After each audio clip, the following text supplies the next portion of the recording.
and purposes, was a responsible businessman who could deliver as much weight as needed, tons in fact, on a mere day's notice.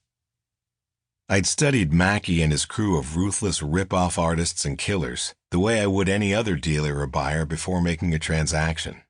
I'd rehearsed this sale over and over in my mind. I'd talked to Mackey at least a dozen times, and had seen him once in Santa Barbara, California, on what we'd call a meet and greet, though my real intent was the chance to look into his eyes and size him up, see if he could be the next guy I'd cut a deal with. I'd evaluated him as a businessman first and killer second. My first impression of the man was that he didn't kill for sport.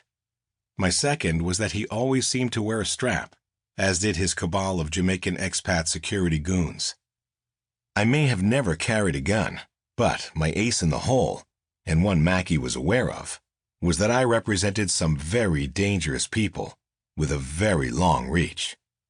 If anything happened to me, or the primo weed I was selling, these Jamaicans, including every one of their family members, would be tracked, caught, tortured, and only afforded the luxury of a bullet through the eye. As I approached Caribbean Sea Cuisine, I noticed the restaurant was a storefront establishment, shabby in accordance with the rest of the neighborhood. It stood between two pre-war four-story tenements. The lights were on, and from the street I could see no customers other than three light-skinned black men, two with dreadlocks the length of jump ropes, and the third a bespectacled man with short-cropped hair, whom I immediately recognized as Anthony Mackey.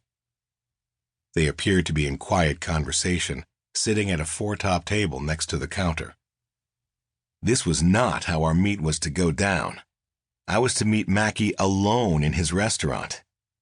Once he flashed me the money, I was to get my car, come back, and make the switch. It was never a good sign for a customer to be changing the rules of engagement before the meet began. But if I walked away now, I was sure he would have gotten a call and I'd have been grabbed before I made it to the corner. No, now I had to switch up and go off book just like him. The street-side establishment looked like any other fast food roadie den.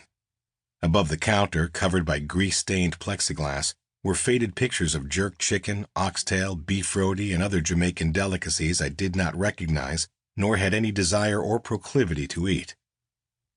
As I got within a couple meters of the shabby restaurant, I pulled out my phone and pretended to make a call.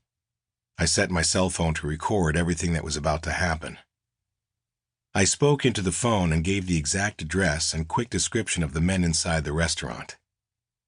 Mackey, like every other drug dealer on the planet, had become very paranoid behind the inception of the all-new technology that law enforcement now had at its disposal.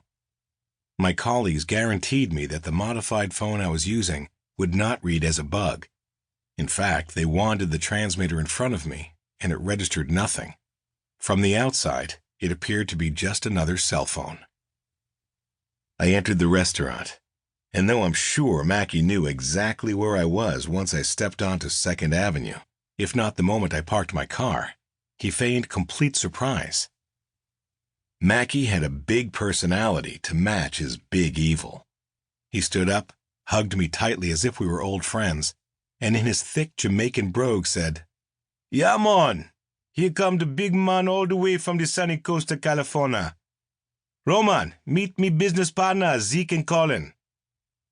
Both men had dead eyes, glassy and bloodshot, though behind the apparent partying they'd been doing and their anemic look, I could tell they were very aware and furtively sizing me way the fuck up. They stared hard, but in deference to their boss, nodded hello. I had to read out as much information as I could about my environment, whom I was with, any guns in view, if and when I saw the money, where it was, what it was held in, color of bag, without making it sound like I was bugged. A one-on-one meeting would have been hard enough to keep under control. I shook hands with Zeke and Colin. Damn, how long it'd take you guys to grow those dreads? It was the best partial description I could give under the circumstances. Mackey told me to sit down and asked if I wanted something to eat, which I definitely declined. Mackey suddenly dropped the friendly decorum rap and seemed to grow pensive. After an agonizing